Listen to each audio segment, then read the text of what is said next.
अगर मैं आपको बोलूं कि ये जो पेट्रोल और डीजल के प्राइसेस आजकल बहुत तेजी से बढ़ रहे हैं, ये आपके आने वाले टाइम में एजुकेशन लोन के इंटरेस्ट रेट को इंक्रीज कर देंगे, तो क्या आप ये बात मानेंगे? Let's try to understand in today's video. इस वीडियो में हम बात करेंगे कि पेट्रोल के प्राइसेस आखिर कैलकुलेट कैसे करे जाते हैं और ये कैसे हमारी डे टू डे लाइफ्स को इम्पैक्ट करते हैं। लेट्स टॉक अबाउट इंडिया में ऑयल आता कैसे है। इंडिया ऑयल इंपोर्ट करता है from a group of countries called OPEC. OPEC is an organization of petroleum exporting countries. तो आप इस चार्ट में देख सकते हो कि क्रूड ऑयल ओशियन रूट के थ्रू इंडिया में आता है, और जब ओशियन रूट के थ्रू आता है तो ऑब्वियसली कुछ ट्रांसपोर्टेशन चार्जेस लगाए जाते हैं सच एज ओशियन फ्रीट। उसके बाद ये क्रूड ऑयल रिफाइनरीज में आता है, जहां पे इस क्रूड ऑयल को रिफाइन करके इंपॉर्टेंट फ्यूल्स बनते हैं। Then this goes to the oil marketing companies. India में इंडियन ऑयल, भारत पेट्रोलियम, ये कुछ ऑयल मार्केटिंग कंपनीज हैं जो अपने मार्जिन और एक्सपेंसेस चार्ज करती हैं। उसके बाद इस पे एक इंपॉर्टेंट टैक्स लगता है जिसको बोलते हैं सेंट्रल एक्साइज ड्यूटी।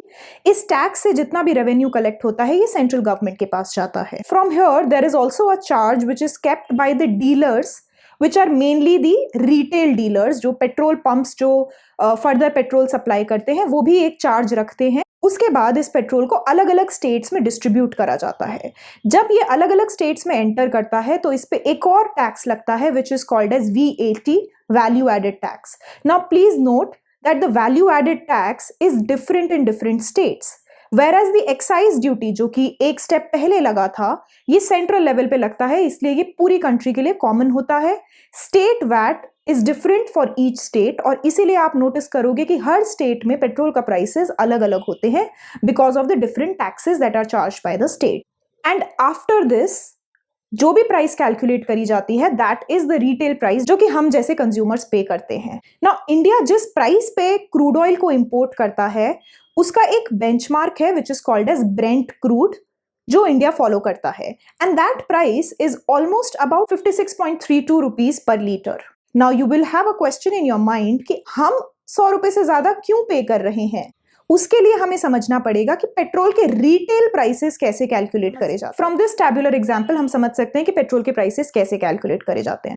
तो अगर आप इस टेबल को ध्यान से देखें, सबसे ऊपर लिखा है base price which is basically the import price, that is about 56.32 rupees per litre. Then as I said कि जब ये ओशियन के थ्रू ट्रांसफर करा जाता है तो कुछ ट्रांसपोर्टेशन चार्जेस लगते हैं which are very nominal, about 0.20 rupees per litre. So जब हम इस बेस प्राइस और इस ट्रांसपोर्टेशन चार्ज को ऐड करते हैं तो हमें लगभग 56.52 रुपीज का वैल्यू मिलता है which is paid to the oil marketing companies और the dealers. There are two important taxes जो पेट्रोल पे लगते हैं।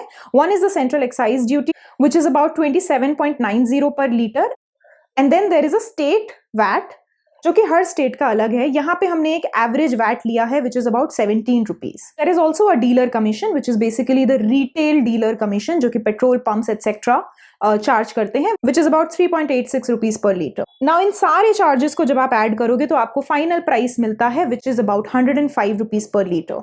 अगर आप इस टेबल को केयरफुली देखो तो आप देखोगे कि आप जो टोटल प्राइस पेट्रोल का पे करते हो उसमें से about 50% goes to the central government and the state government in the form of taxes. So जब हम बोलते हैं कि पेट्रोल के प्राइसेस बढ़ रहे हैं, so there are primarily two reasons for it. One, that the crude oil prices are rising, and two, that the taxes in the country are rising. ये कुछ स्टेट्स के पेट्रोल के प्राइसेस हैं, और आप देखोगे कि almost every state has crossed that 100 rupee benchmark. हालांकि आप देखोगे कि कुछ डिफरेंसेस हैं, जैसे कि महाराष्ट्र, तेलंगाना, आंध्र प्रदेश जैसी स्टेट्स में पेट्रोल का price almost 120 rupees per litre हो चुका है, whereas states like Delhi, Uttar Pradesh, Uttarakhand, Gujarat are on the levels of 105, 104। And as I said कि ये डिफरेंसेस होते हैं क्योंकि हर स्टेट में वैट अलग है। Now that we have understood कि पेट्रोल के प्राइसेस कैलकुलेट कैसे होते हैं, लेट्स ट्राई टू अंडरस्टैंड कि ये हमारी लाइफ्स को कैसे अफेक्ट करता है। अगर मैं पहला ख्याल सोचूं तो मेरे दिमाग में सिर्फ ये बात आएगी कि हाँ पेट्रोल के प्राइसेस बढ़ रहे हैं, अब मैं गाड़ी, स्कूटी चलाऊंगी तो मेरा खर्चा ज्यादा होगा। लेकिन पेट्रोल के प्राइसेस का इम्पैक्ट सिर्फ यहाँ तक सीमित नहीं है। अगर आप ध्यान से सोचो तो आप समझ पाओगे कि पेट्रोल के प्राइसेस हमारी डे टू डे लाइफ्स को बहुत तरीके से अफेक्ट करते हैं। Some economists believe that a $10 increase in the price of crude oil per barrel increases the inflation by 0.1%.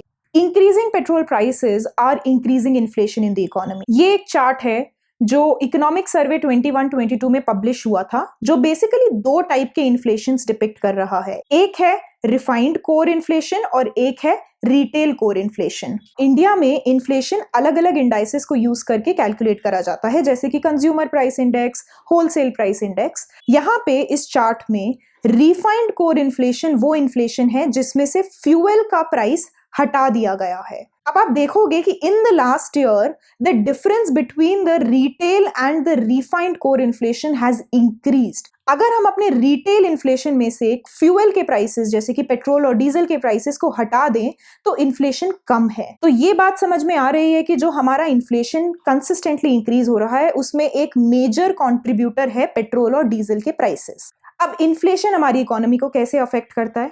मान लीजिए आपको एक एजुकेशन लोन लेना है या एक हाउस लोन लेना है ना। ऐसी इकोनॉमी में जहां पे इन्फ्लेशन इंक्रीज हो रहा है, कॉन्ट्रैक्शनरी मॉनेटरी पॉलिसीज फॉलो करी जाती हैं। कॉन्ट्रैक्शनरी मॉनेटरी पॉलिसी का पर्पस होता है इकोनॉमी में मनी सप्लाई कम करना, और इस मनी सप्लाई को कम करने के लिए जो सेंट्रल बैंक होता है वो कोशिश करेगा कि इंटरेस्ट रेट्स को इंक्रीज कर दे। Now when the interest rates increase, definitely the tendency of taking home loans, personal loans, education loans will decrease. Now, when you are not taking enough loans, you can expect your economy to shrink further. So, आप expect कर सकते हो कि ये बढ़ते petrol prices जो inflation को affect कर रहे हैं वो कैसे हमारे लोन्स के इंटरेस्ट रेट को अफेक्ट कर सकते हैं। ना सिर्फ लोन्स के इंटरेस्ट रेट, बल्कि आप डे टू डे लाइव्स में जो भी चीजें कंज्यूम करते हैं, गुड्स जो आप एवरीडे कंजम्पशन में यूज करते हैं, आप एक्सपेक्ट कर सकते हैं कि उनके भी प्राइसेस बढ़ जाएंगे। हर कमोडिटी को प्रोड्यूस करने के लिए एक ट्रांसपोर्टेशन मैकेनिज्म फॉलो करा जाता है ना। अगर पेट्रोल के प्राइसेस बढ़ रहे हैं तो ऑब्वियसली ट्रांसपोर्टेशन चार्जेस भी बढ़ जाएंगे, और अगर ट्रांसपोर्टेशन चार्जेस बढ़ रहे हैं तो इन गुड्स को बनाने की कॉस्ट बढ़ेगी, जो कि फाइनली कंज्यूमर्स तक ट्रांसफर करी जाएगी विद द इंक्रीजिंग प्राइसेस। ये सोचना कि पेट्रोल का प्राइस सिर्फ हमारे गाड़ी के चलने की कॉस्ट को इंक्रीज कर रहा है, ये बहुत गलत है, क्योंकि पेट्रोल के प्राइसेस अगर बढ़ते रहे तो हम देखेंगे कि हमारे आसपास की सारी चीजें किस तरीके से अफेक्ट हो रही हैं। अब अगर ये समझ में आ गया है कि पेट्रोल के प्राइसेस कैसे हमारी लाइफ्स को अफेक्ट करेंगे, तो इसका सोल्यूशन क्या है? तो इसका सोल्यूशन सोचना बहुत जरूरी है। इसका क्या सोल्यूशन हो सकता है?